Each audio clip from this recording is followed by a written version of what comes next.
also beginning to live stream, so we're just preparing that preview right now because we are going to be live streaming this event on our TeenTechSF Facebook account. Awesome. Okay. Give me a second.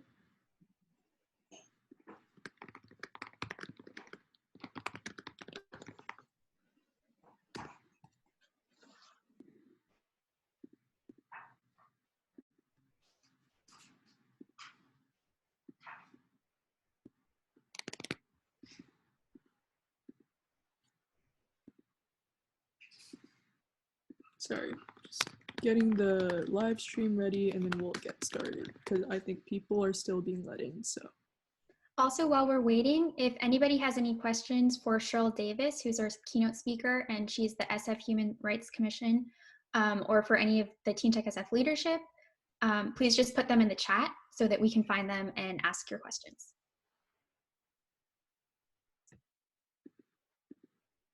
Oh, wait, I'm gonna make someone else the host to do it. Okay, let me turn off stop live stream. Yeah, so. All right, Harsha, I'm gonna make you the host.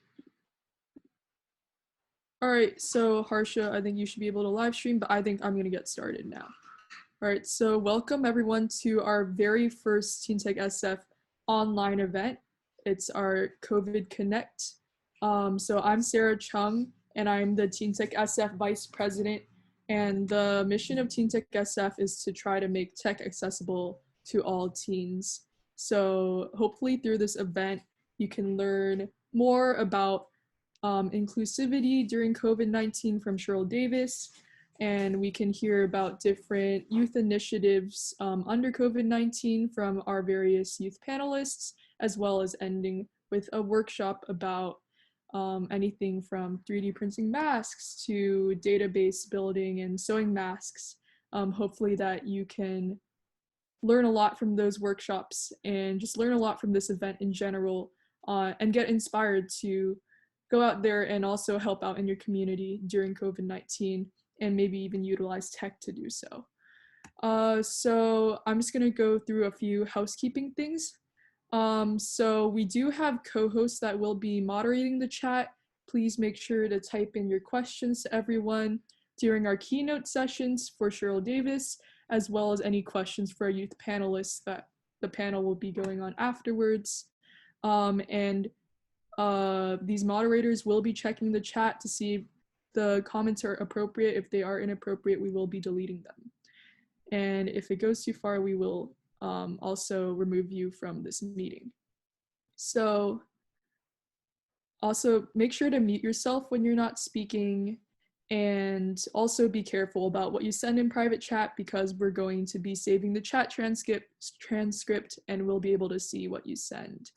So, okay, for those who have just entered, we also have an event program if you haven't already looked at that. So I'm going to send that in the chat right now, and that will just give more details about what the schedule will be like from 2 to 3:30, and also some of our speaker bios. So I'm going to quickly go over the schedule for today.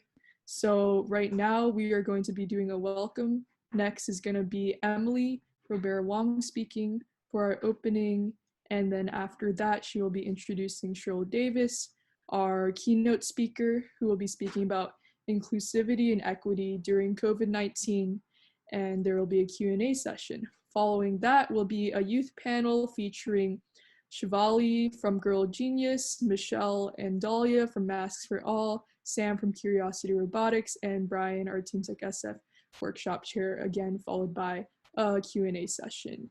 After that, we will have a quick workshop intro just to know what all these different workshops we're offering are going to be like, and we will split into breakout workshops at 2:55. They have been pre-assigned already based on what you said in the Eventbrite registration. And after the workshops, we'll be closing out. So that will be the structure of today. So like I mentioned, please make sure to ask any questions you might have and chat to everyone. I also want to remind any adults that are here to be silent observers because we want to make sure that students are the main participants here. But we appreciate your presence. And lastly, we have frequently asked questions that I'm going to send in the chat right now. Hopefully that'll answer some of your if you have any remaining questions, but feel free to also private chat or public chat me, the host, and I'll try to make sure to answer those questions. So that's it for the housekeeping, and I'm going to pass it on to Emilie Rivera-Wong now. All right. Hi, everyone. I'm Emilie Robert-Wong, and I am TeenTechSF's COO. First, I'd just like to welcome you to TeenTechSF's first ever online conference. Thank you so much for joining us today. As a sophomore in high school, I joined Technovation with an all-girl team of 4 first-time coders, we won the very first Technovation Challenge. As a Technovation Global Initiatives Fellow, I helped grow Technovation into the largest tech entrepreneurship program for young women in the world. After I learned how to code and design apps, I also taught my younger brother, Mark, how to code, and we designed our first app together, Cruncher Muncher. As part of First Lady Michelle Obama's Let's Move initiative, it calculated the number of healthy calories on your family's grocery list by scanning the barcodes of the items you were planning to buy. Mark and I have always felt that it was important to open up tech resources and opportunities to all students. So we started TeenTechSF to create a gateway experience for peer-led collaboration, a safe place for both girls and boys from all different backgrounds to work together to bring their tech ideas to life. Mark officially founded TeenTechSF as a 10th grader when I was in my freshman year at Harvard, and I joined the TeenTechSF board as COO. TeenTechSF's mission is to empower the next generation of tech innovators and civic entrepreneurs. We are committed to equal access to tech for all teens because diversity fuels innovation. Run by and for teens, all our events are free. We never expected that TeenTechSF would now be a 501c3 in its 7th year, connecting 2,000 plus students in the Bay Area, Seattle, New York, Paris, Tunisia, and Shanghai, and organizing tech conferences, civic hackathons, and STEM workshops at Google, Facebook, PlayStation, Salesforce, the California Academy of Sciences, UC Berkeley, and Stanford. We're very proud of our TeenTechSF student leadership team. TeenTechSF alumni have gone on to Stanford, UC Berkeley, UC Davis, USC, Georgia Tech, UPenn, Brown, and Dartmouth. This year's TeenTechSF president is entering UC Berkeley in the fall as a Regents Scholar. Incoming TeenTechSF president, who you just heard, Sarah Chung, is the SF Youth Commission's vice chair. We're so proud of Sarah, and Brian Whitney, our STEM workshop chair, and Siobhan Hines Foster, our communication co-chair, for organizing TeenTechSF's first ever online conference. You can visit our website at teentechsf.org to find out more about who we are and what we do.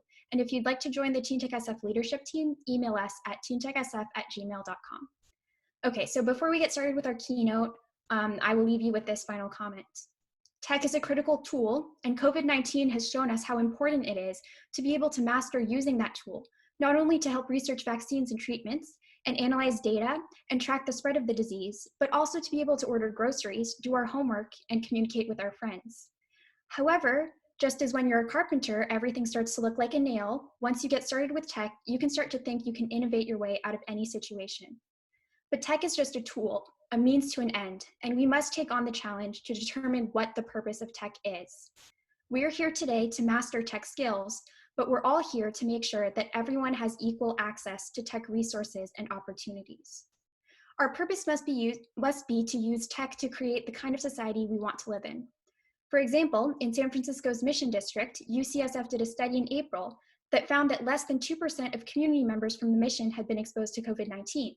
However, among those 2%, 95% were Hispanic or Latinx, and only 10% had the ability to work from home. So our goal must be not only to master tech skills, but also to use our skills to create a more equitable society. We also need to use our tech skills to understand our world. This is the information age. Tech tools enable us to track data in real time, but it's just not enough to just have access to the data. We also need to be able to understand, evaluate, and analyze it. We need to be able to look at source data and determine what is fake news and what are the facts. COVID-19 has made this literally a life or death issue. COVID-19 has put stress on our system, it's turned our lives upside down, and it's forced us to re-examine what kind of world we want to live in. Excuse me. Tech can help us determine that the virus strain in New York came from Italy, but it can't protect us from allowing the racism behind calling it the Chinese virus to give us the false sense of security that we can keep America safe by blaming foreigners and proclaiming we're closing our borders to China. Tech can help us track the virus to nursing homes, communities of people of color, and meatpacking plants, but it can't force OSHA to make rules holding meatpacking and warehouses responsible for safer working conditions. Tech can provide us with cell phones so that every citizen becomes a journalist, an activist, a witness, but it can't tell us what to do about George Floyd or Ahmaud Arbery. Tech is a means to an end, but we must determine what that end is. We need to fight with all the tools of technology at our disposal, but tech alone cannot save us. It is our knowledge, our independent thinking, our decisive actions using tech as a tool that will enable us to shape our world into a place where we all want to live. Today, we're lucky to have with us our keynote speaker, Cheryl Davis, who is the Executive Director of San Francisco's Human Rights Commission, to talk to us about equity and inclusion during COVID-19. It's her job to take on issues of social justice, and she spends every day creating scholarships, developing internship programs, and fighting for children, families, the elderly, the LGBTQ community, people of color, and all of the most vulnerable members of our community. Please join me in welcoming Cheryl Davis. Cheryl, over to you. So I am hoping that you see and hear me. I am traveling right now, and really grateful. Thank you, and for to Teen Summit.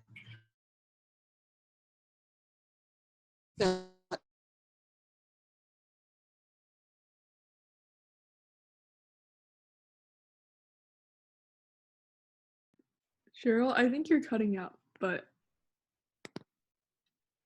okay. Can you hear me? No, it's still cutting out a little bit. So I am on my hotspot because I'm active.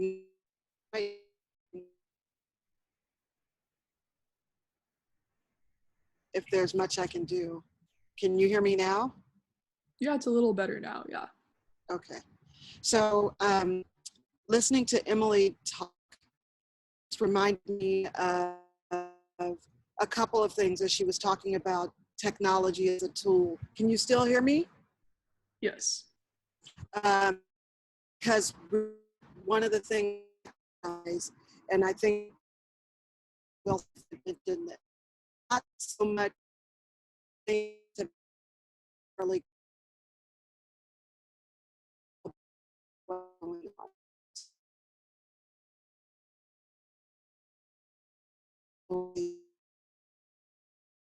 help us aware,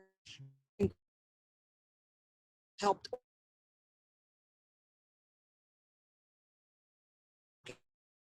young lady has talked about how Cheryl, you're going in and out.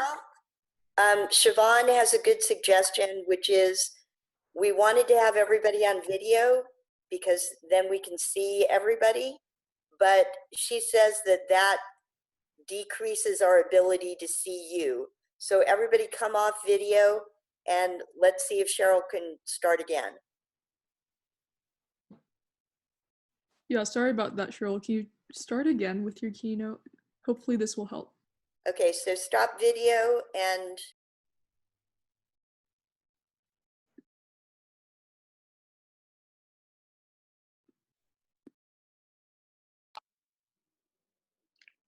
Cheryl, are you still with us? I am back now. Can you hear me? Yeah, Yeah. we can hear you now. Okay, I think I have better service here, but I don't have my key to get back in the building. So again, just was talking a little bit about how tech has been a tool to really help share information for organizers, for others. So it's a really amazing tool in that regard. But we also have to realize that there still is very much a digital divide. So when we think about and talk about the school district being able to pass out laptops to young people, but there are still certain neighborhoods and certain communities that actually have much like I'm experiencing here where I am today, they don't have great Wi-Fi service. So it doesn't matter that we were able to give computers out to some young people if they have spotty Wi-Fi, or what we found in some instances where people were sharing one device in a household. And that means that if I need to be online and you need to be online, then we may not be able to all be online at the same time, and we can't all do our work at the same time.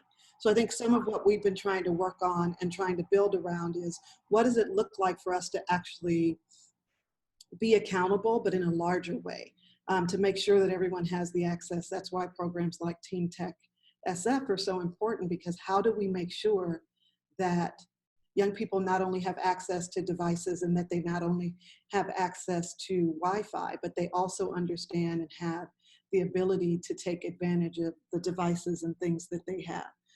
So one of the things that we've been working on, and I'll share with you just in terms of since COVID-19 hit, in terms of the Human Rights Commission, some of the things that we've been working on. These are all the things that were launched in the last 2 months, really focused on addressing the gaps and the issues and the challenges. And technology has been a real huge help in that. We have been able to actually do weekly webinars. We've done a Spanish language webinar that happens every Tuesday. We do an African American faith-based webinar on Thursdays. And what we found is a lot of the older African American faith-based leaders were not able to actually access or understand how to use some of the webinars. And so that's where even young people like you could come in and be helpful to teach them how to use and move through those things. You talked about the UCSF study, and the Latino task force was a large part of that work. We were grateful to be able to partner with them. They recently launched a website that's in multiple Spanish languages and reaching a diverse group of folks. Supervisor Walton launched, along with Mayor Breed, a family relief fund that we've been able to support and work with, that is focused on getting resources to specifically some of the families in the mission that may not have the resources and that may have been worried about the impact of losing their job on the testing and being tested positive for COVID-19. So the other piece around the school district and equity, it's amazing for us during this time to really think about, and I want to give a shout out to all the amazing seniors who are graduating or who have graduated. It's a really challenging time to be a senior and to be graduating from high school and preparing to move forward. I can only imagine the pain of losing out on some of the things that are so traditional for high school, but at the same time, the time lost with your friends, and so many people, I see you have Mask for All talking later. I think it's so important that we think about our skills and our gifts and our talents and our abilities and how we use them to make a difference and to make an impact in the lives of others. And so we have been really focused at the HRC on doing some of that work. The equity studies piece is, I think, the most challenging, because when we talk about access to not just devices and not just Wi-Fi, but also the skill set and the capacity to do that, we had a lot of people that were relying on the adults in their home to help them, and the resources that the school sent home maybe were in English, and the adult maybe didn't speak English. So that was a challenge, especially for our younger students who are just in the beginning stages of learning how to read. One of the things that we really had to focus on this year in terms of that as well is opportunities for all. The ability to take that program and make it work online. And so we have launched that and are working with a bunch of different partners and have been fortunate to receive support from LinkedIn and Facebook and Google. We're planning out some weekly webinars and workshops with those tech companies, as well as many of our nonprofit partners, to be able to really think about what does it look like to have the ability to still build skills, to still build your social capital and build your networks and build relationships that will help you as you advance and move forward. So Opportunities for All was taking applications. We initially had over 1,700 applicants in that first run of that. People are still welcome to apply to opsforallsf.org. If you go there, you can get the application. We're currently doing a wait list, but we plan to open that back up once we go through the process of onboarding the people that have already applied and registered for the program. That was a process that we really started in the spring when school was first stopped, when shelter in place was first put in place. We started to use the Google Classrooms in order to be able to practice going through that process and getting people onboarded and having people understand what it takes to like process your work or to do project-based learning.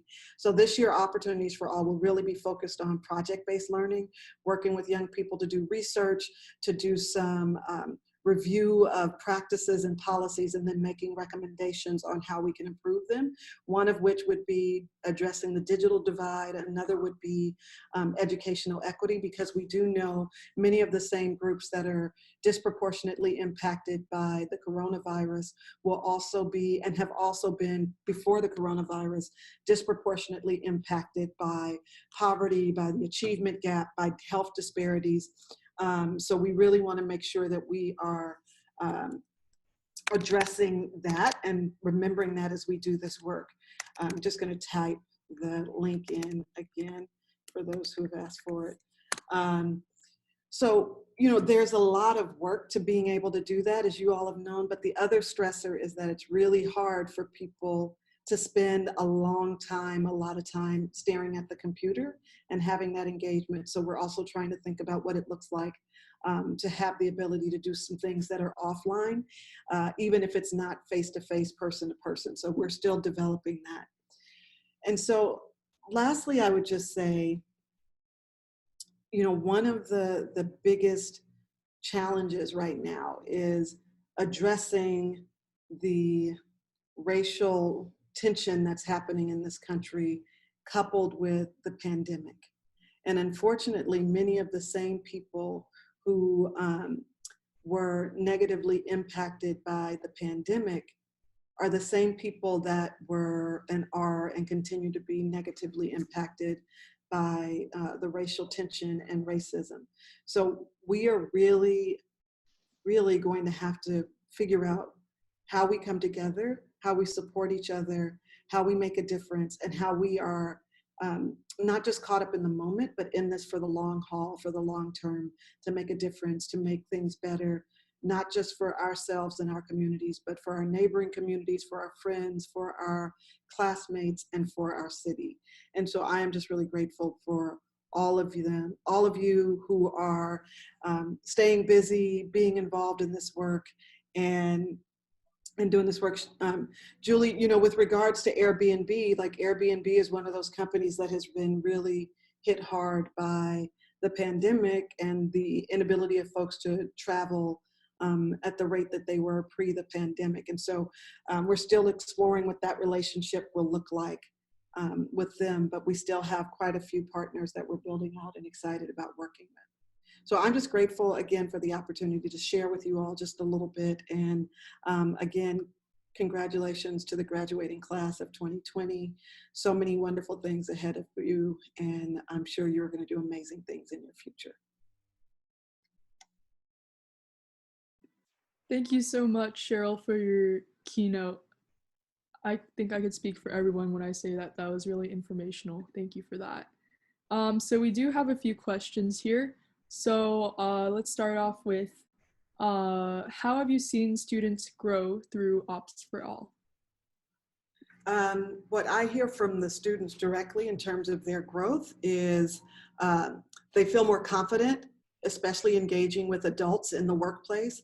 They feel like they've gained additional skill sets and that they are improving on their work. So I think that the main thing is confidence, their social networks that they are able to build and work with folks, and that they are developing confidence that they didn't have before. Another question is, how is the city supporting people affected by the xenophobia that has come with coronavirus? So part of our regular webinars have been focused on addressing the bias and the xenophobia. We have also been working very closely with community stakeholders who we think can lift that voice better than outsiders. And there are quite a few programs that have launched. Specifically, I would encourage people to check out Chinese for Affirmative Action. They've been doing a lot of workshops and webinars, and we are partnering and trying to follow their lead in that work. But at the same time, we have a couple of webinars next week to talk about racism and bias and how to be an accomplice, how to be an ally. Thanks. And our next question is, how can TeenTechSF specifically help during this time? Well, I think, one of the things that I would suggest is to think about what skills you all have and how you can bring those to bear and support folks. So holding workshops for other students about ways to do things online, holding kind of tutorials for folks that may not know how to use Zoom, that may not know how to use Google Classrooms. But then at the same time, one of the things that we've been really needing for a lot of the families and younger students are just people reading aloud online or going through and doing activities or showing someone how to do simple coding. So even if you're making YouTube videos that can be links that can be shared out, I think it would be really helpful. Yeah, and our next question is, what can students specifically do to support equity in San Francisco or beyond in their community? I mean, I think that it's really important, a lot of what's already being done by young people, this idea of elevating and amplifying your voice and being prepared. I think the number one thing to do is be prepared to be the change that you want to see, because you all will be holding those jobs. You will be the leaders of the future. And just remember this moment. Don't get so caught up in the system that you forget that you wanted to disrupt the system. I think nobody goes in thinking that they want to advance racist or xenophobic policies, but some kind of way they continue to grow and manifest. And so we have to remember, don't lose touch with your young selves and your young intentions and values and get caught up in the system and status quo. I think the number one thing is to keep pushing and to keep challenging business as usual. Yeah, so our next question is, what tools will you carry on when shelter in place is over? So for sure, the couple of things that we've learned, I was on a call last night where someone said, we've got 85 people participating in this conversation, sharing ideas. That probably would not have happened if we had required everybody to be in person for that meeting. So we're going to keep thinking about what does it look like to have online access, to have the ability to merge visual with cellular or with telephones so that people can still continue to join in. That's one thing. Another thing that we had launched were these caravans where we were driving through different communities and different neighborhoods just to share face coverings and gloves and hand sanitizer and checking on people. And we found in a lot of those communities that people felt invisible and they were just grateful for somebody to even just drive by and wave. And so we want to make sure that when we come out of this, we don't disconnect from the people that already felt left behind. So that's another tool and strategy that we're going to continue to do. So our webinars are driving through community, and even, believe it or not, wellness checks, just calling on people to see how they're doing. Old and young and everything in between has made a huge difference for people's mental health, but I think that moving forward, it will continue to be a really helpful, useful tool on the other side. Our next question is, are there any resources that you would like to share with students? So, the main thing I would see, and I see they put the correct link up for opsforallsf.org. So I would say check out that link, but then we are really working hard to make sure that we understand what people need and that we provide resources accordingly. So continue to, again, be advocates in your role at the youth commission, right? Like asking people to share information and amplifying that in order to in order to really make a difference and make an impact. Like we have to be able to collect that information, because I can come up with ideas and strategies, but it will not be helpful and useful if it doesn't meet the actual need. And then I just see the comment around the program. The program actually serves people who live, go to school, or work in San Francisco. So, you know, we understand that a lot of folks have been pushed out and don't have the ability to continue to live in San Francisco. And so there is some wiggle room with how we move that and how we move that forward. So if a parent or somebody works in San Francisco that's connected to the young person, they can still apply and be a part of the program. It's not limited to residents of San Francisco. Absolutely. And we're going to wrap this up, but I think that one last question is, I guess, like, what do you hope that our city learns from COVID-19, and what do you hope, how do you hope San Francisco moves forward from this? I think there are two things that I hope. One is that the sense of urgency to address disparities does not go away. I think we've heard a lot from people in the Mission, as well as people in the Bayview, Hunters Point, and Sunnydale, the OMI, the Tenderloin, the SOMA, that they wish that the city had the same sense of urgency before the pandemic, because if we had, fewer people maybe would have contracted the virus of those vulnerable populations. So I think we have to continue to believe that there's a sense of urgency and be very intentional about addressing the harm that that poverty and racism and all these other pieces were addressed. And then the other one would be collaboration.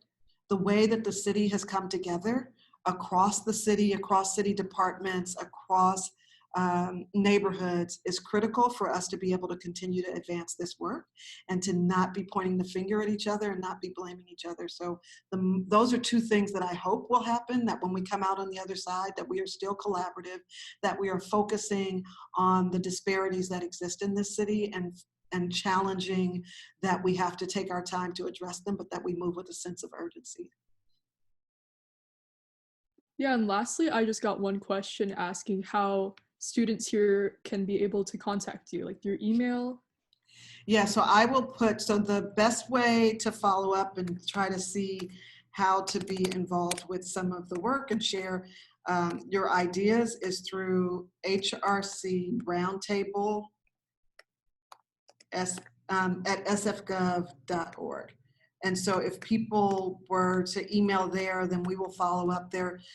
We are having a lot of roundtable discussions throughout the community and with different focuses, and definitely would love and welcome the opportunity to engage the members of TeenTechSF in our youth council work and in our work to advance issues facing young people and building the divide between tech and the city.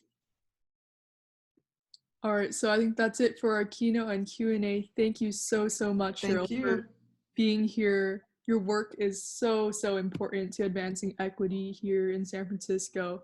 So thank you so much for just being here and sharing what you're doing in San Francisco and sharing a lot of wisdom. We really appreciate it. No, my pleasure. Thank you all so much for your work and tenacity to keep moving forward even through all of these times. Thank you. Have a good day. You too, Cheryl. Thank you so much. Bye. Awesome. That was a great keynote, and now we're going to be moving on to our youth panel. So I'm going to pass it on to Ridija to facilitate this panel. Hey guys, can you hear me? Okay. We can hear you. Okay. I was just gonna say people can turn their videos back on if they so desire. And I'm gonna start introducing panelists. So first up we have Shivali, a Bay Area rising high school senior passionate about equity in computer science education and bridging the gender gap in tech. Shivali founded Girl Genius to create an inclusive community for people of color and students, non-binary, and trans inclusive are given a voice, and to empower the next Sorry generation. to interrupt you, Ridija, but can you speak up a little bit more? Oh, okay, Yeah. 1 second. Sorry.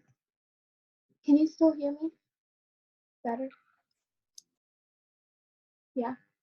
I was speaking to the mic, Ridija. Okay, the mic is on the side. 1 second. Is better? Yeah, okay. I'm just gonna start again.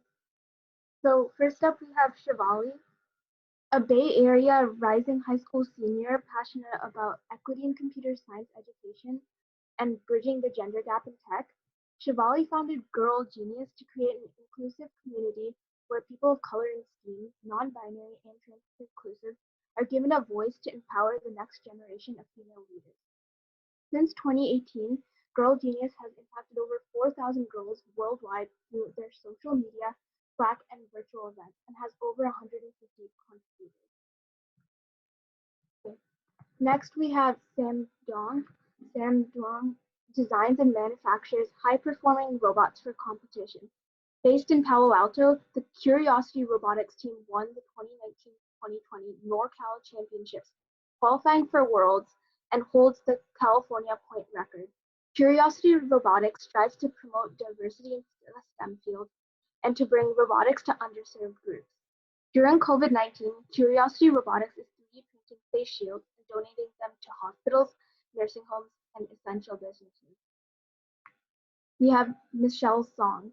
Michelle co-founded Masks for All CA to provide free hand-sewn masks to the most vulnerable San Francisco population, including local nonprofits, hospitals, and community organizations like the Richmond Senior Center. Created in the Bay Area, Masks for All CA now has branches in Los Angeles, New Jersey, New Mexico, and New York. In just 2 months, they've made over 2,000 masks thanks to their network of 100 volunteers. And finally, we have Brian Whitton. Brian is a rising junior who joined TeenTechSF leadership team at the beginning of 2019. He currently serves as the TeenTechSF STEM Workshop Chair and is also a co-chair for the TeenTechSF COVID Connect. So give a warm welcome to all of our panelists. Okay. So our first question is, why was your organization created? And Shivali, would you like to start? Sure. Can everyone hear me? Okay, cool. So I'm Shivali. I founded Girl Genius in December of 2018. In my sophomore year of high school, I kind of dove headfirst into the tech scene in the Bay Area by attending a lot of hackathons and, just events at colleges. And I really loved going to them, but I noticed that when I would meet the people interested in tech or just other aspects of STEM, we'd work on a project together for like 24 hours. And then that connection would just kind of like end to us just following us on Instagram. And it really wouldn't go beyond that. And so in December, I really wanted to found an organization that basically allowed a lot of students with like-minded interests to work on projects together. This was really fueled by me joining the Built by Girls Slack, which is a nonprofit that bridges the gender gap in tech, and just meeting a lot of people who not only just looked like me, but had similar interests, and that the connection went beyond like a 24-hour event. And so that's why I started Girl Genius, and yeah. Okay, Sam, would you like to talk next about Kuriosity Robotics? Yeah, so our organization started originally as a coding club, where our main goal was to get people excited about programming and like practice it in more of a casual setting where you could learn from various mentors and other members. And then it began to evolve into a robotics team where we competed in first competitions, which is a nonprofit organization where we build robots to compete against other robots. Being a robotics team, we also wanted to spread our passion for STEM to the community, and our main goal was to help tackle the diversity problem in the STEM field. And we host classes and stuff all over the Bay, including in Oakley and Sunnyvale. We also host a lot of free online classes as well. Michelle, would you like to talk about Masks for All? So hello everyone, my name is Michelle Song. Though we are definitely the least tech one out of all the panelists, we did find a way to connect in a time of COVID. So Masks for All CA was created for two primary purposes. We wanted to fight the economic disparities that eventually lead to health inequalities, because we realized that not everyone has access to face masks, and we thought that that was a disservice to our community. We acknowledge that we must unite for a responsibility that we all share, because in times of turmoil, we should band together to make sure that no one is left behind. So for youth empowerment, we have a network of 100 volunteers that works together to produce handmade masks to donate to the San Francisco community. We donate masks through public mask distribution drives every week, and we also donate to professional groups and nonprofit organizations. We've empowered youth to take collective controls of their destinies and have a direct role in assisting their communities. Thank you, Michelle. And finally, Brian. Yeah, so I didn't found TeenTechSF myself, as I'm a rising junior in high school, but our founder, the founder of TeenTechSF, created this because he went to a high school tech club in his sophomore year of high school, and he noticed that there wasn't, the room was empty. And so from there, he realized that he wanted to create something that wouldn't just serve his school, but could also reach to others around San Francisco, around the Bay Area, and really reach out to everyone to empower the next generation of tech entrepreneurs and innovators. And so that's how TeenTechSF began. Okay, thank you, Brian. So our next question is, what can teens and younger children do to help your organization? And Shivali, would you like to start again? So in Girl Genius, we have a few different mediums. We recently just closed team applications for our summer magazine issue, but issue 5 applications, which is from September to mid-November, applications are open, and they're at bit.ly/girlgenius issue 5. There's also ways that you can get involved by attending our workshops. We recently postponed around a week of workshops to focus on bringing awareness to Black Lives Matter resources, but a lot of them will be beginning soon, right after the third week of June. We're recently also going to be holding a conference on July 5th, that you can register for, with a bunch of really cool workshops and college panels and women in STEAM panels. And we also hold a lot of Instagram takeovers. We feature 3 women in STEAM per week, where you can basically interact with people who actually work in the workforce and college students pursuing STEM. So yeah. Thank you. Sam, again, would you like to talk next? Yeah, so specifically to our current face shield organization or initiative, for people that specifically have 3D printers or any like plastic material, that'd be greatly appreciated if that those could be donated to us. And if you don't have those, you can also donate to our GoFundMe, where it'll help cover our machining costs and material costs. And also all of that is available at Kuriosity Robotics /COVID-19. And another way is to spread that link, or you can, if you know anyone who is in need of face shields, then you can just refer them to us. Okay. Michelle. So they can help us in several ways. First and foremost, Masks for All CA is an organization that has a strong community first value.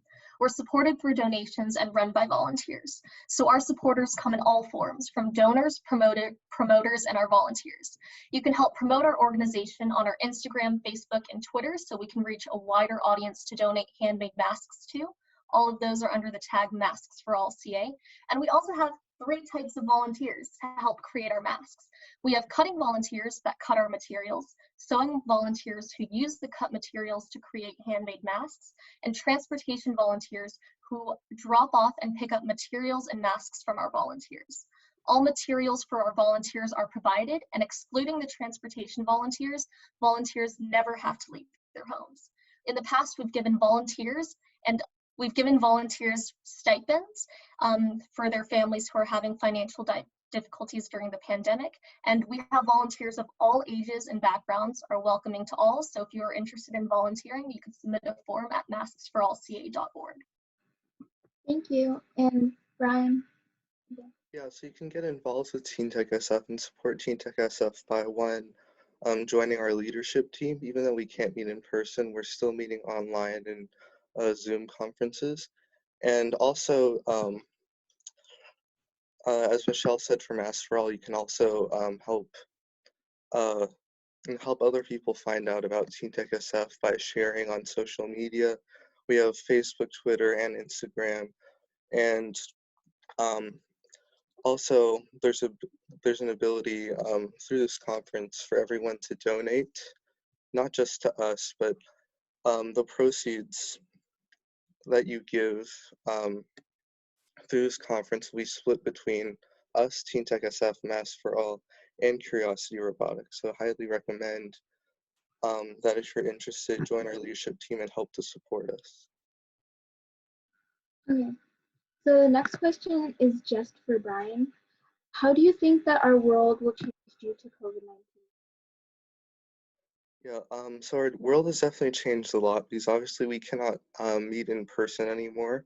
But however, I think it's amazing that we live in a world where we can still stay connected through conferences like this. We can still get together, talk to each other, create organizations to help people who are especially vulnerable during this time. And so I think, I think this is really a time where we're able to utilize tech resources and tech tools to get together and to help alleviate or solve a problem we see in front of us, even from our own homes. And I think that's really amazing.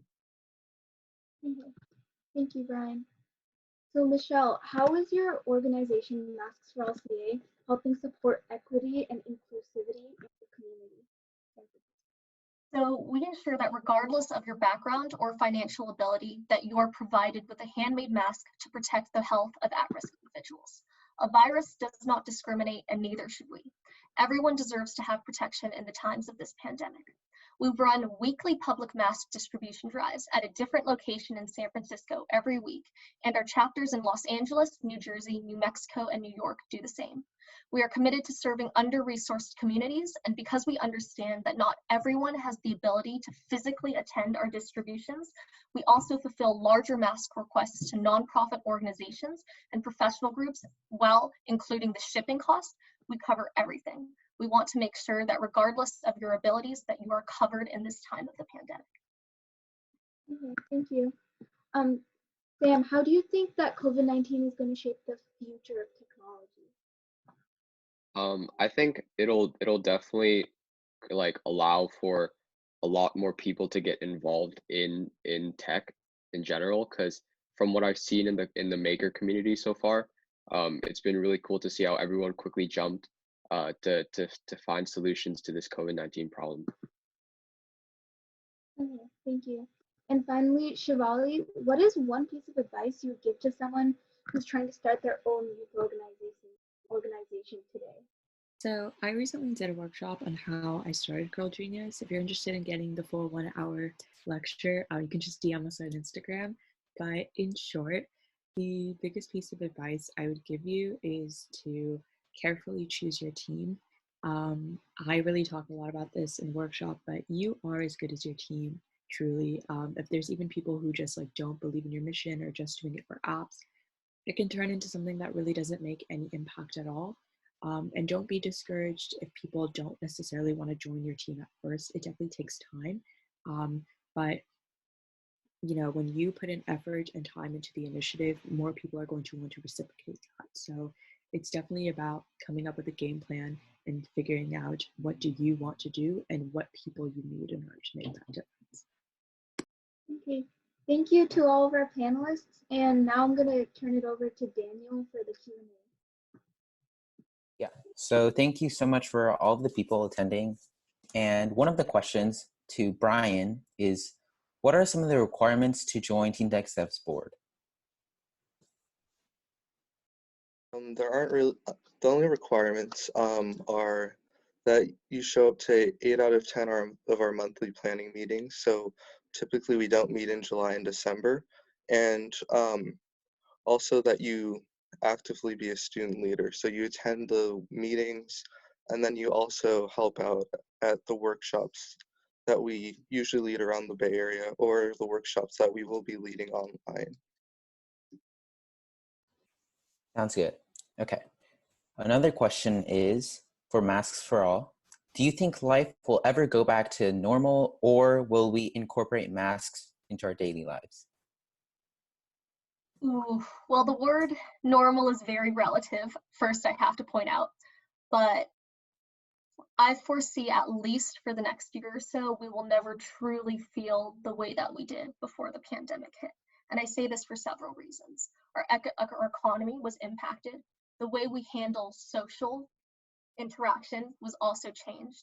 And in that sense, there's always going to be this insecure mindset of, when does this pandemic really end? You can't objectively set a date of, oh, I measured the pathogens in this air at this time, there is no more COVID-19, right? You can't say a definitive date for when this ends.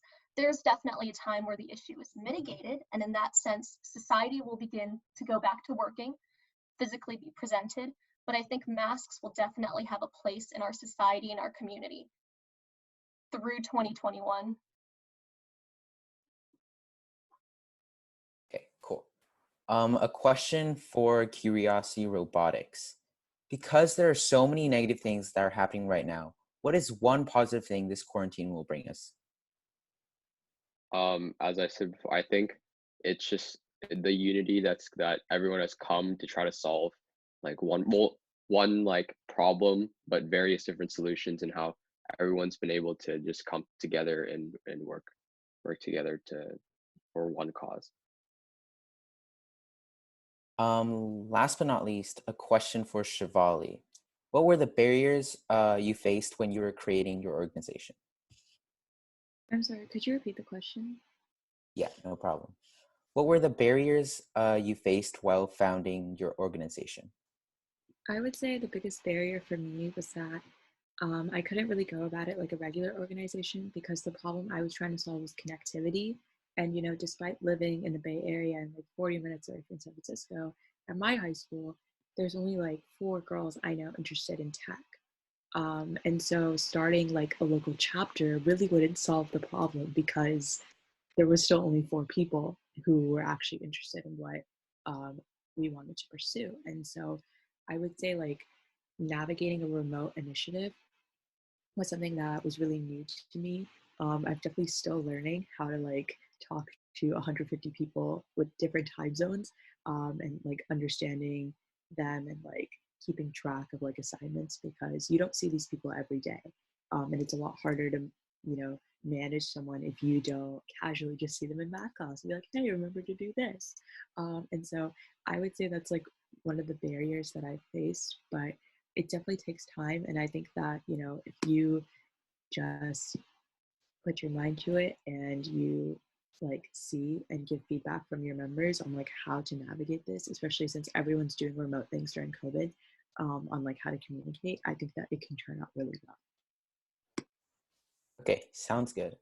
Thank you everybody and the speakers for this panel, and I'll pass it on to Sarah to talk about the breakout workshops. Yeah, so we're actually going to do a quick workshop intro for about 10 minutes just to get a feel of what these different workshops are. So I'm going to pass it to Emilie or Julie to talk about their workshop first, and feel free to pass it on to the next person after that, because I am currently assigning breakout rooms.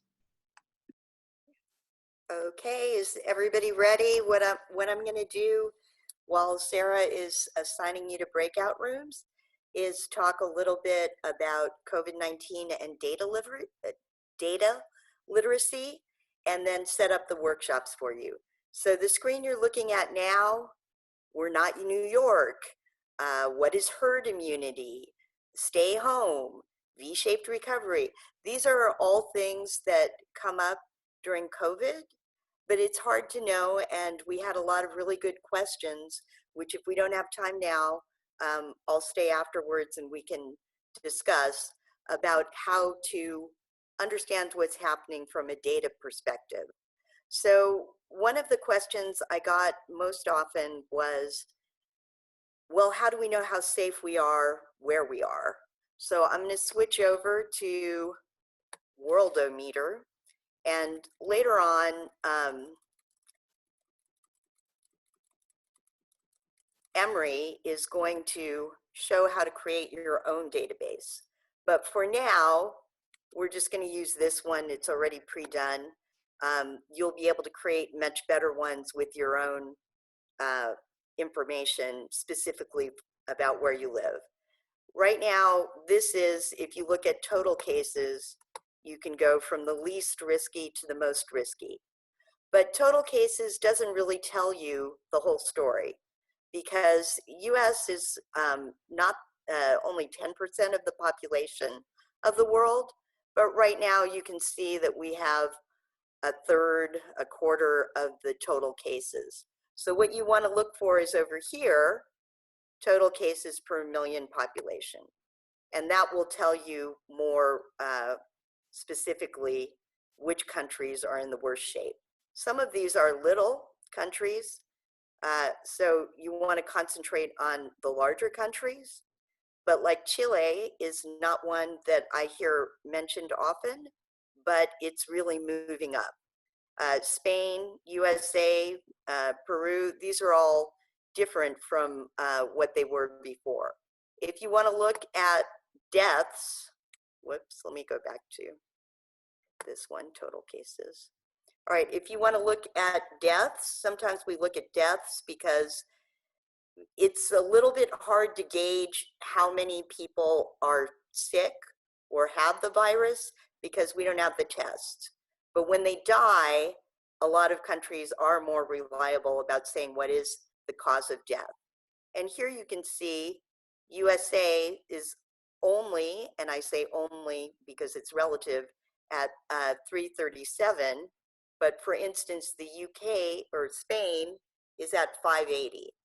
That means that per million people, the US has 337 deaths, but per million people, Spain, even though they have a smaller number of total population, has 580. And it looks like the UK has now passed them at 593. If you look down at Germany, where you see people have done a better job of controlling things, it's 105. You can also look up here Sweden, which is a country which has had more of an open society versus lockdown, and see that in their area, they're one of the worst. You can also look specifically at USA. And the problem with USA is, or not the problem, but the reality of the USA is that when you look at the entire USA, it's very hard to say how it's doing in your specific area. So let's look again at total cases. And you'll see that New York has had, for total cases and for number of deaths per million, really been hit hard. If you look at who's coming up, you don't even see, down here at the bottom of the screen, you see the average, right? All of these states are above average in terms of coronavirus contagion, and some of them for the deaths as well. But you don't even see California until you get all the way down here. So California is actually one of the least risky places to be because we had an early lockdown and because we don't have as much travel with Europe as New York, say. We have more travel with China and the China travel ban, which was partial started earlier, right? But we still have a high number of total deaths because we have a large population. So California has about 40 million, which is almost the same size. I think Germany has 60 million. But in terms of total US, it's not that many. Now, if you look at, here we are, Total deaths, again, you'll see California is relatively low, even though our total deaths are pretty high. So these are the things where, oh, if you look, one more thing, and then I'm gonna let you guys continue on. You can also see projections, and that's over in this column. Here you go. And you can see the projections from the IMHE. This is the Washington State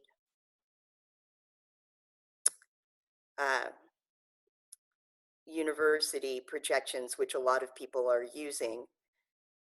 And you can see that originally, when they first started putting this out, we were supposed to be over by June.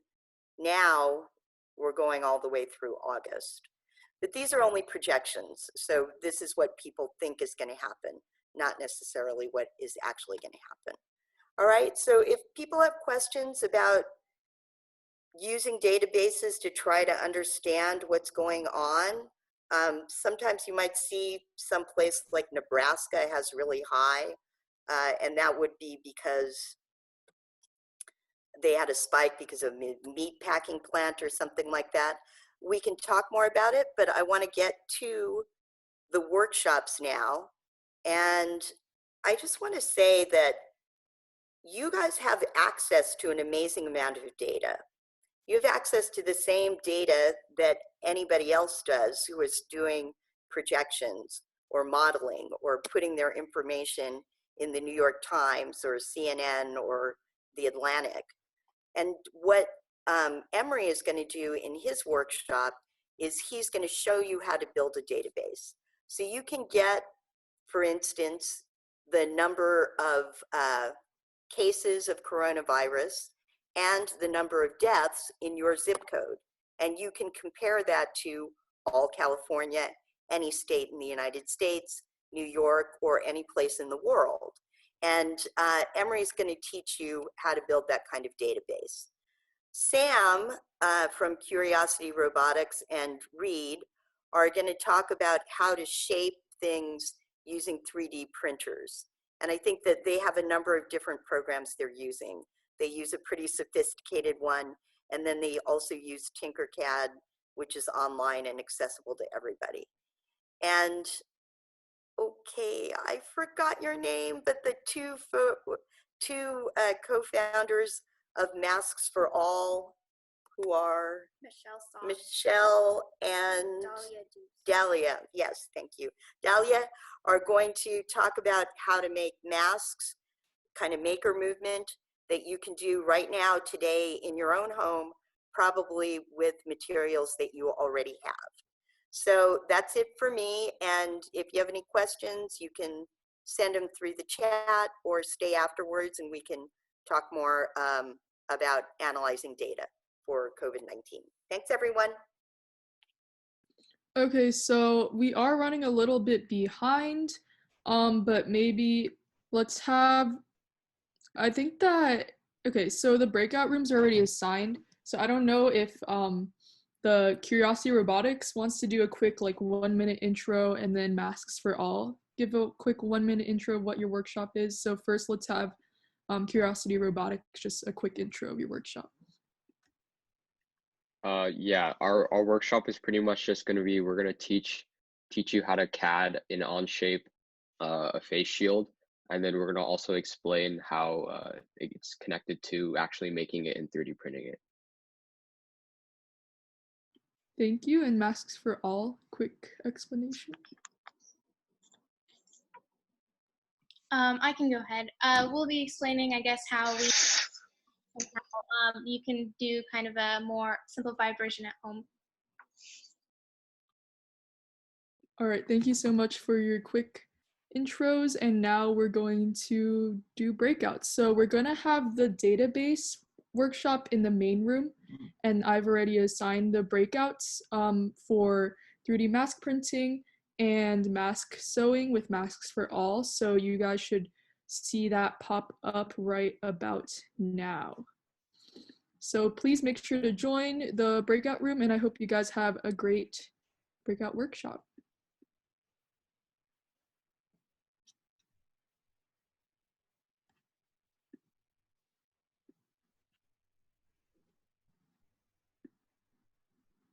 Yeah, so for everyone who hasn't gotten a breakout room notification, that means that you're going to be in the main room with the database building one. So make sure to stay on and wait till everyone leaves to their breakout rooms.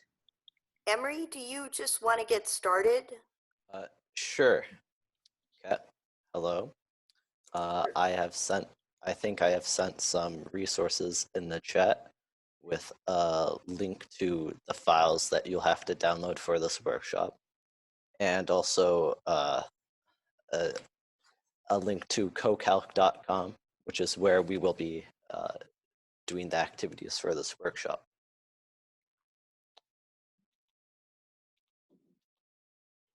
Okay. I am Emre Avus, and this workshop will focus on the visualization of data using Python, and to the extent of what it shows us. So the COVID data we use is collected by various research organizations, and when collecting data, one should always question the reliability of the data.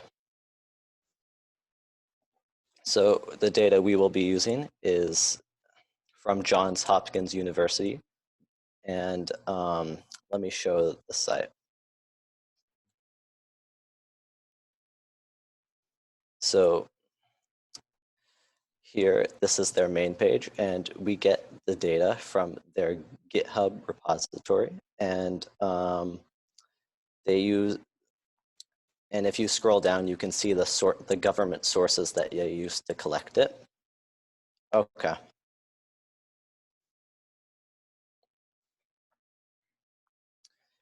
So you're gonna want to go to cocalc.com. I'm pretty sure I sent a link in the chat to it. Okay. And you're gonna want to download this covid.zip file.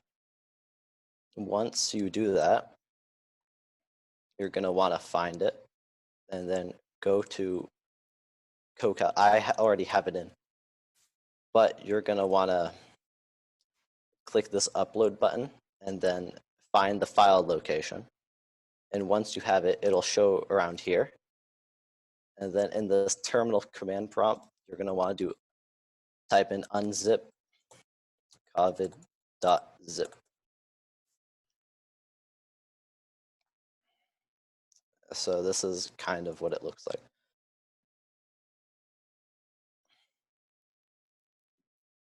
I'm gonna wait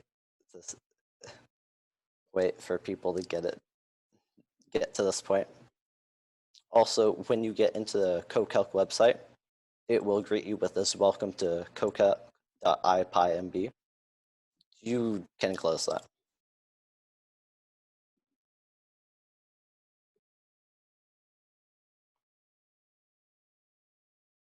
If you have any questions, you can ask them. Okay.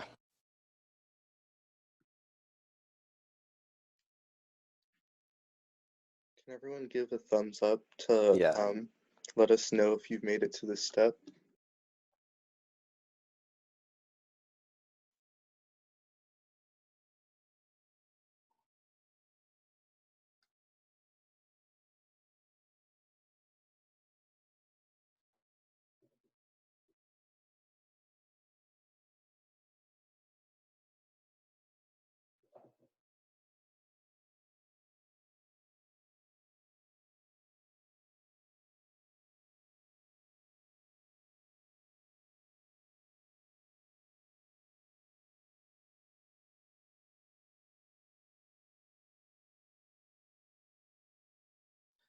Okay. Someone asks, what do I do after going to the website? Okay. So if you have your covid.zip file downloaded, you're going to want to go to the top right corner, and there should be an upload option. And there you should find that covid.zip and upload it.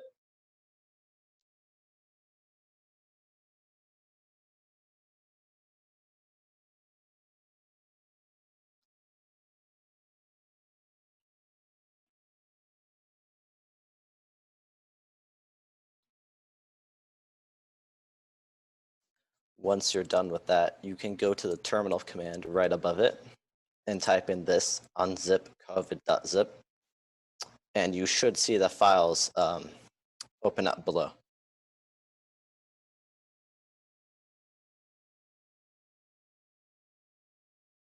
Thumbs up if you made it to this step.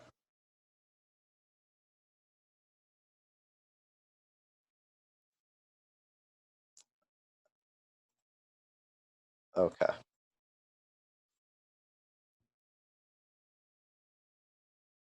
Okay, so the files, I'm gonna wait a bit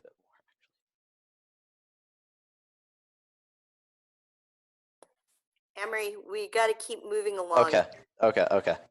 So even if not everybody completes every step, I still want them to have the idea of how to do it. Okay. So the files we're gonna use are this hello world.ipynb and the data analysis.ipynb. And if you open them, you can see it at the top and you can switch between them. So this hello world.ipynb is where we're gonna type most of the exercises, and this data analysis has pre-written code of everything that I will try to cover in this workshop. So yeah. So when you open the hello world.ipynb, it will say print hello world, and it's wrong. So you're gonna wanna put in an end quote, and then to run this, you click Shift Enter. So Jupyter Notebooks allows you to create documents where you can run Python code in cells. So right here is a cell, and when I run this, it shows the execution below. And to run it, you have to do Shift Enter.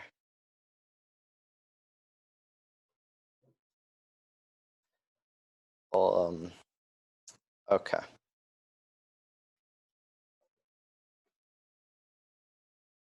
I think I'm going to start the next step. So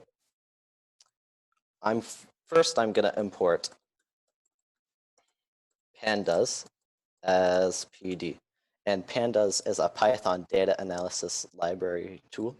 It can read CSV data into a data frame that you can work on in Python. And that's what we're going to do. So I'm going to make a new data frame, and I'm going to call this one df country. And then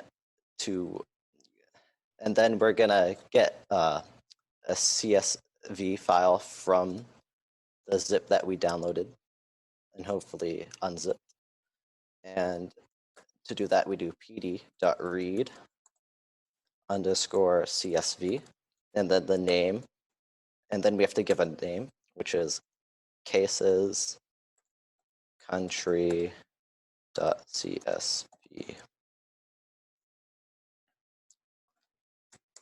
So we created the new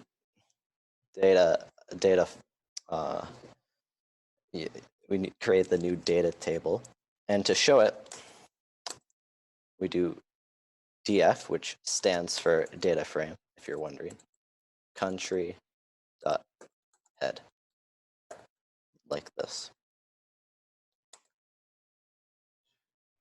So, and make sure to click Shift Enter to run it. So what .head does is it shows the top 5 things in our CSV file and the data frame. And we can, if we wanted, we can put 10 in here and show the top 9 or the top 10. Yeah. If you have any questions, you can ask them. Okay. Right now we have this table, but right now it's in alphabetical order, and that's not very useful to us. What if I want to see the country with the most deaths? So to do that, we can do df. We can make a new data frame called that I'm going to call deaths sorted. I'll make sure you can see it. And make that equal to df country. And to sort it, you do dot sort values. And we're going to sort it by the deaths column. And then if we type in ascending equals false, we'll make sure that it's from greatest to lowest. And then we can show df deaths sorted dot head to show this new data frame that we made. So now we see that the US has the most deaths. And in this form, this table is kind of hard to read. We don't know what it's sorting by. So to make it more clear, we can style it by adding a background gradient. So dot style dot background gradient.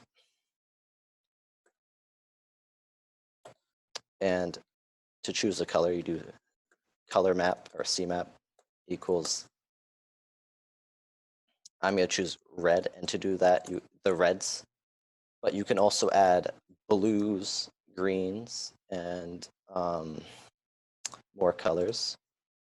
I'm going to quickly show you a website which shows a few of those colors that you can choose quickly. So here's some.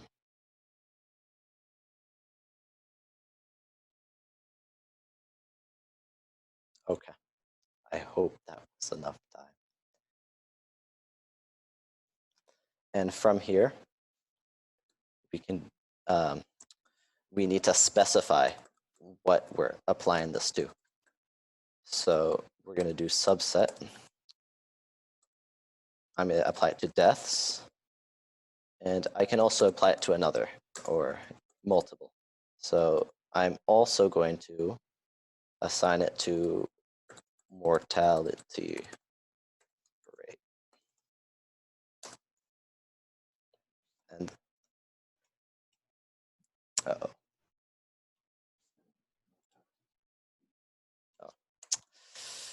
Okay, there we go.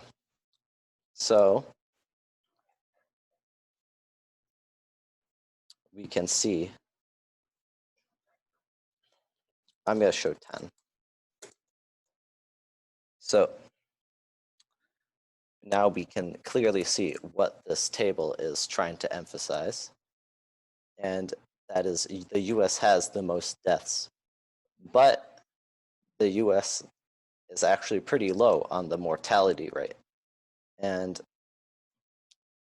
this could be because the US has a high population, which means that that is making it so it looks like it has a high death rate.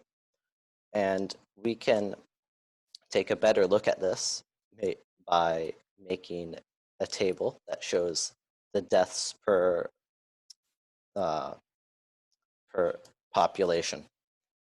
Now, I don't know if we have enough time to type it out manually, so I'm going to quickly go over in the second file that we opened, the data analysis one. And if you go over to this fifth cell, you can see it at this corner. And go up here and do run all above. We can see that there's that you can make a data frame that adds deaths per 1 million population to it. And we did that by uploading a separate CSV file and then merging it with this one that we already had, and then using this insert function to add it to create this new row. And we can see that the countries with the highest deaths per 1 million population are these ones here. And this could be because of a low population in these areas, which distorts the denominator, or also due to a high population density in the area, which increases the exposure. Okay. Now, okay, let's go back to the Hello World file and start another activity. In a new cell, we can also show the show this data in a scatter plot, and we can do that using a module called Plotly. So we can import plotly.express as px, and to use it, I'm going to make a new scatter plot. I'm going to call it fig, and that is, and to do it, you do px.scatter, and then we're going to use the data frame df death sorted, and then we're going to do iloc, which all this iloc is doing is we're going to pick the first 10 rows by doing range 0 to 10. And then we're going to specify what's going to be in the x-axis. So for this, I'm going to be doing country region. But you can put anything, any column from here into there if you wanted to. And then for the y-axis, I'm going to do deaths. And then the bubble size is going to be proportional to the deaths. So size equals deaths. And then so the bubbles don't get too big, size max equals 60. And the color will be assigned to each individual country region. So if we do fig.show,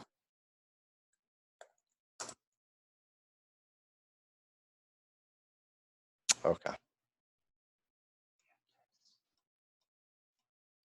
Oh, I named this wrong.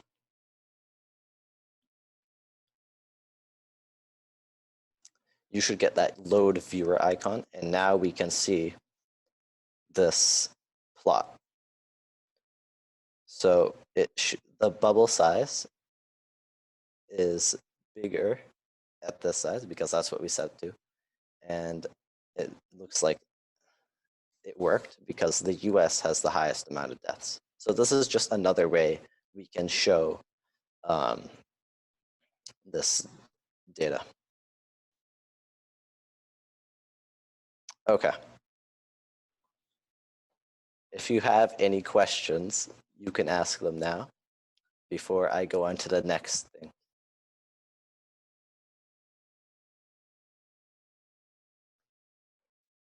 We only have 10 more minutes, so Okay. go Okay. ahead. Okay. I am going to go to this, back to this data analysis file up here, so I can quickly go through this. So I'm going to go to cell and do run all.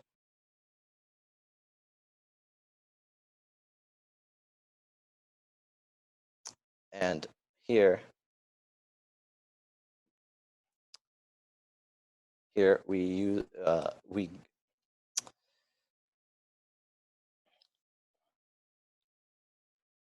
here we are comparing the confirmed cases of different countries, and we see, and for demonstration purposes, I'm going to set this, not this, this log y to false, So now it's just a normal graph of the data. And we see that the US has a lot more confirmed cases. So its exponential function is distorting the graph. And what we can do is turn this true. So we can use a logarithmic scale for the y-axis to see this. Now we see that the slope of the logarithmic plot is the infection rate, and as we can see, this infection rate has started to flatten in most countries. However, if we look at it, countries like Brazil, Russia, and India are slowly increasing upward. So it may not make sense for them to open up so early as their slopes still seem to be curving up. Okay. Let's move on to the next part. Here, we're trying to find the exponential fit for the United States COVID data in the early 30 days. And to do that, we need this NumPy module, matplotlib. So this NumPy is going to use for mathematical calculations, and this matplotlib is going to plot the data. So, and to do that, it needs this X and Y. And first, to plot this data for the US, we need to find what values we're going to use. And earlier, for this, I imported another CSV file for this to use. And it shows the daily increase of confirmed cases. And to get those values, we can set this Y to a list of this confirmed sorted and choose the rows between the columns between the 40th and 70 days. And at day 40, there are only 60 confirmed cases, which is where we're starting. And then at day 70, it ends up being 140,000. So we can assume that maybe the growth of these confirmed cases are exponential. So that's why we're going to try to fit this and see what this leads us to. So we have the Y. So to get the X, we need to just get the length of that Y, but this range length Y will make a list counting from 0 to 30 or to 40. However, to 30, which is the length of how many days that we're plotting this for. Now, to make this, so here is what is graphed at the end. And this blue line is the actual data. And to get this exponential fit, which is this orange line, you can do this. So this SciPy that we imported has this curve fit function, which gives two variables, this m and k. The m is what we're going to use, which holds the a and b, and the k holds the standard deviation, but we're not going to use that.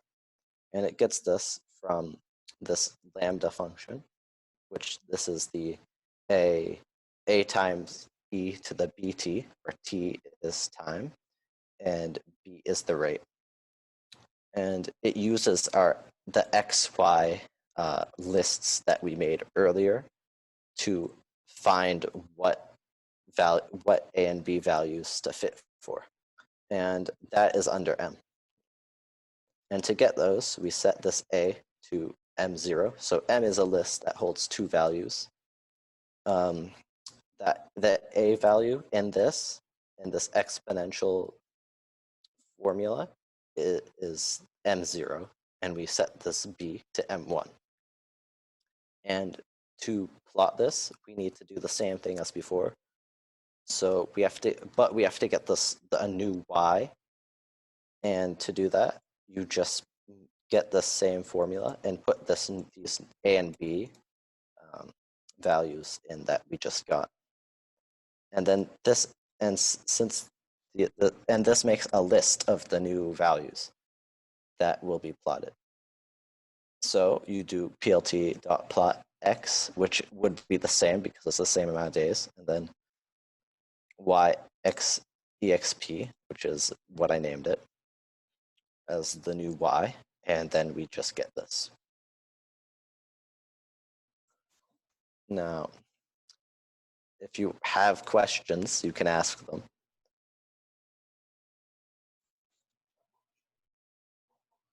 Okay.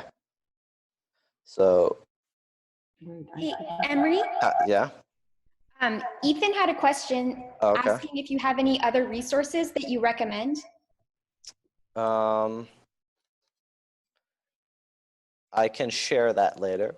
For now, I've just been using this Johns Hopkins University.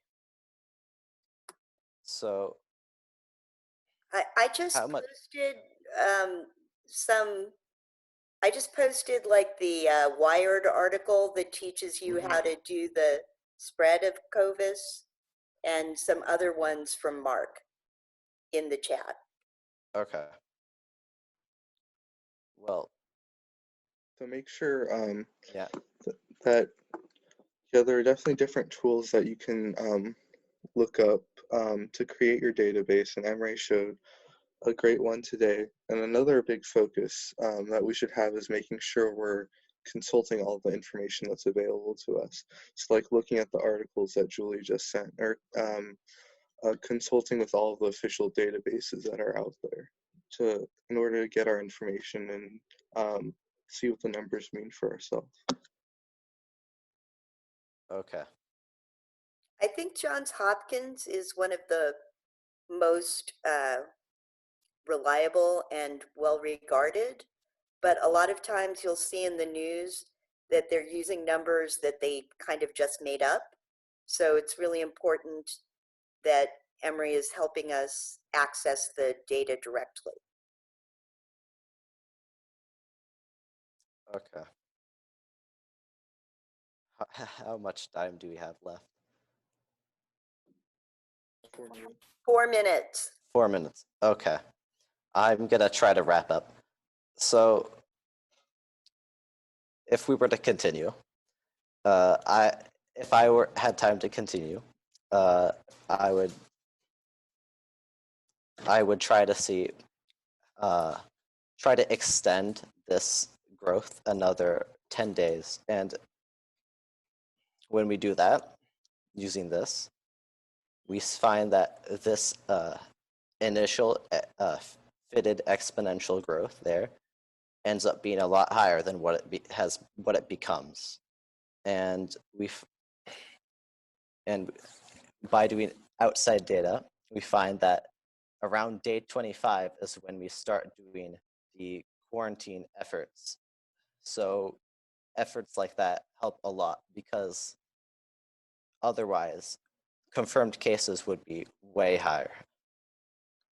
Now, before we end, I know we didn't have time to go over everything very detailed. So you have this data analysis file that has everything, and I prepared it so it has a lot of comments to help you recreate all of these whenever you want, using your own data even. So you can basically play around with this on your own free time.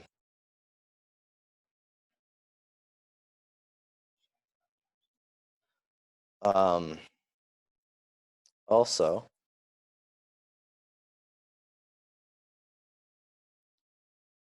this summer, we will have workshops starting next week, and July 18th, I will be recreating this, and hopefully we'll have time to go over more stuff. Okay. Yeah, so yeah, I was gonna show this at the end too. So Okay.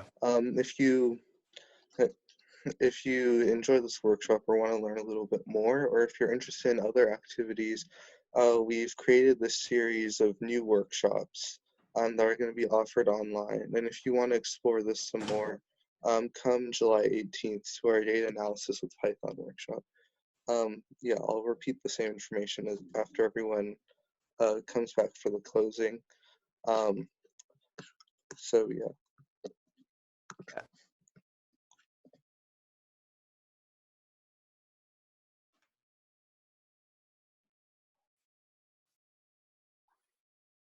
Does anybody have anything else that they want to say? You can unmute and say it. And then in about 2 minutes, we're going to rejoin the main group for like a very quick 2-minute closing.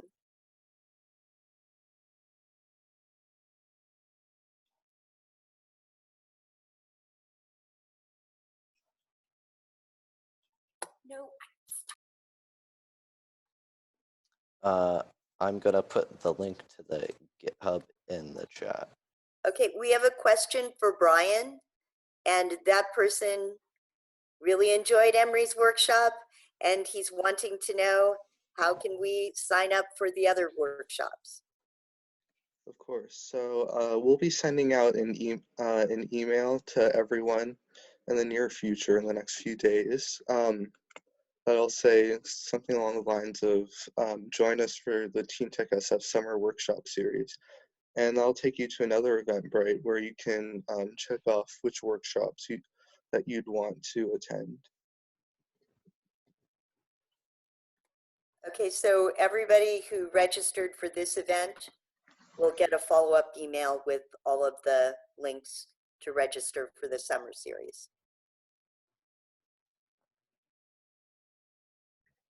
Emilie, we also had a question earlier about if you could share your slides with everyone. Oh, yeah, sure.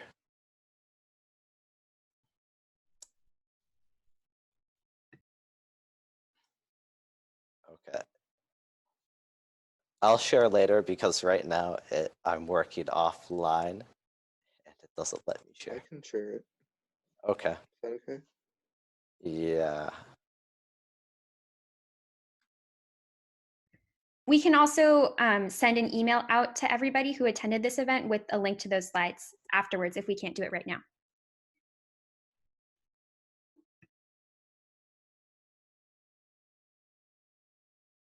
Okay, Emilie, maybe I think everybody's starting to come back. So stop sharing your screen. Okay. So Sarah can come back in. Yeah, I'm already back. So I'm closing. Okay, all breakout rooms should be closed now. All right, so thank you everyone for staying a little over.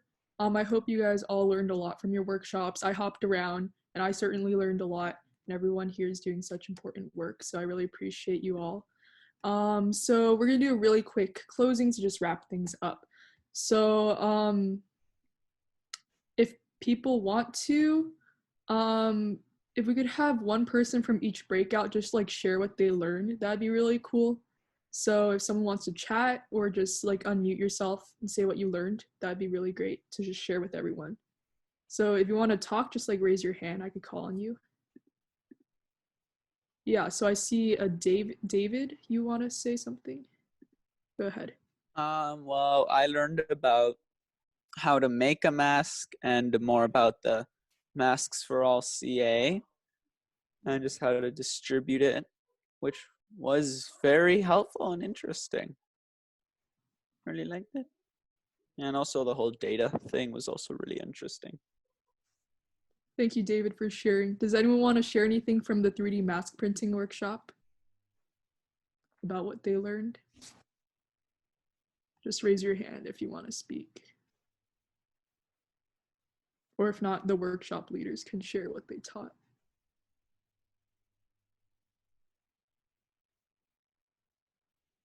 Okay. Well, so our workshop mostly covered, given 30 minutes, it's hard to have a very in-depth coverage of modeling and printing.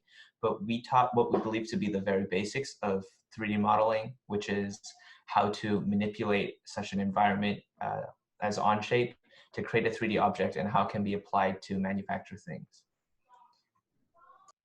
Thank you so much for sharing. And lastly, does someone from the database workshop want to share what they learned? Or if not, Emilie, you can share, or Brian. I learned how to use CoCalc to make a database, and it was really helpful. Thanks, Emilie. Awesome. Thanks so much, everyone, for sharing. It was nice to hear your input. So, okay, so I'm really glad everyone enjoyed the workshops. We're gonna do a very quick closing now. So I just want to share information about TeenTechSF. If you really like this event and if you want to join our leadership team, do email us at teentechsf@gmail.com. teentechsf@gmail.com. I'm just gonna share that with everyone. Just send us an email, just say your name, your school, what grade, and why you're interested in joining. We'll get back to you very shortly. And also TeenTechSF, usually we do our events in person, so this event would have been our STEM Inclusivity Forum, but we had to convert it to an online forum, obviously because of the pandemic, but usually this time we have 3 main events every year, and our spring event is the STEM Inclusivity Forum, and in the fall we have a civic hackathon where we try to come up with tech solutions to civic problems. And in the in the winter, we have our Global Youth Summit. So you can find all that information on our website, also on our social media. Go follow all of them at teentechsf.org. And if you have any further questions, feel free to stay behind after this meeting, and I'm going to pass it on to Brian to talk about our workshop series. Okay, so can everyone see my screen? Yeah. Cool. So thank you everyone for coming today once again. I mentioned this to the people in the in Emilie's workshop about data analysis. So if you enjoyed this the workshop you went to, or you want more, you want to learn more,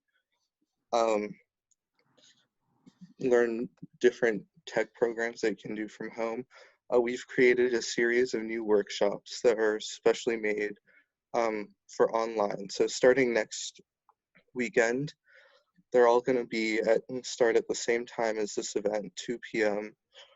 Pacific time.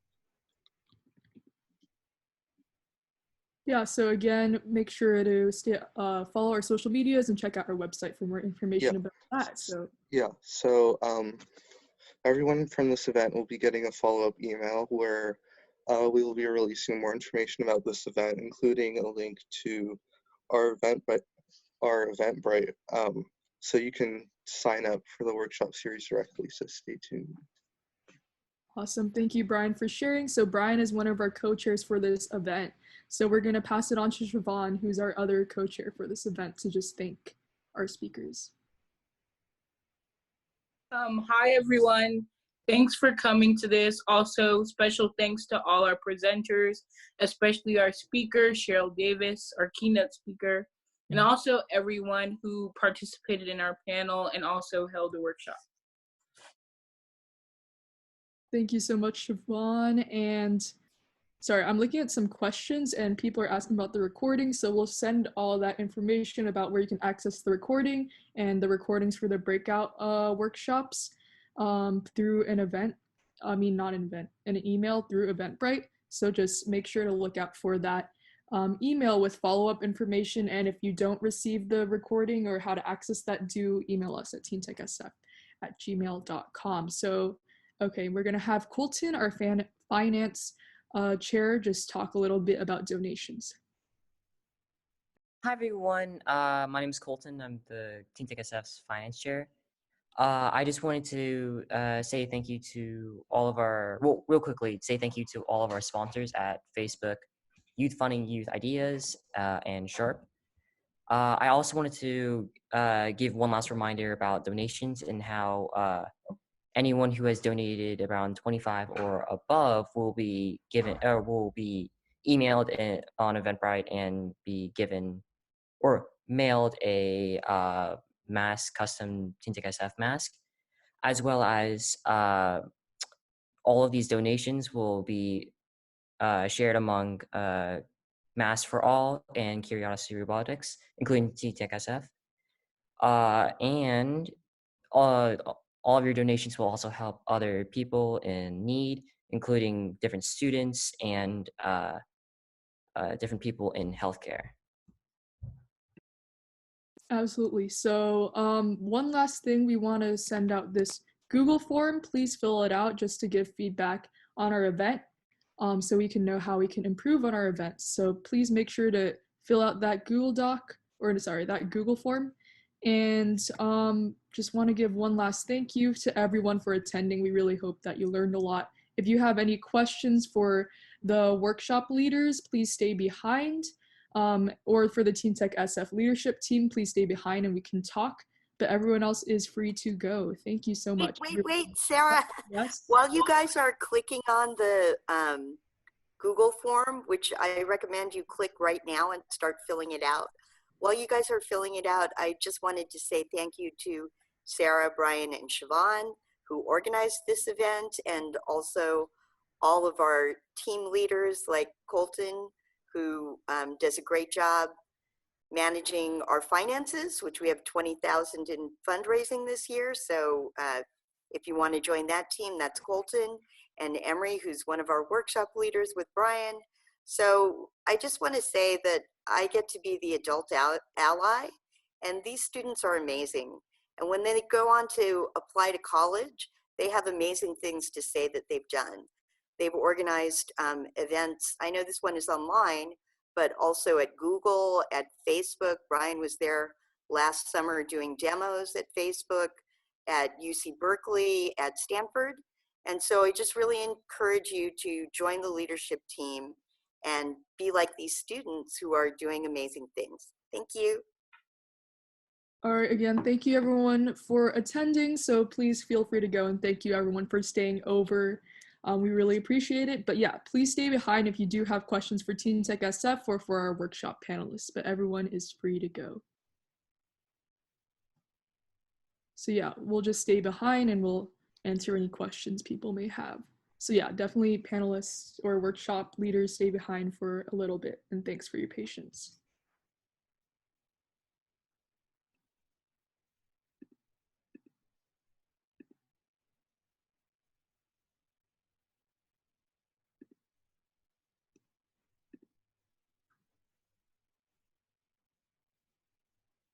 If anyone has questions for Masks for All or leadership, TeenTechSF leadership, or anything, they can unmute or raise their hand and ask now while we're waiting.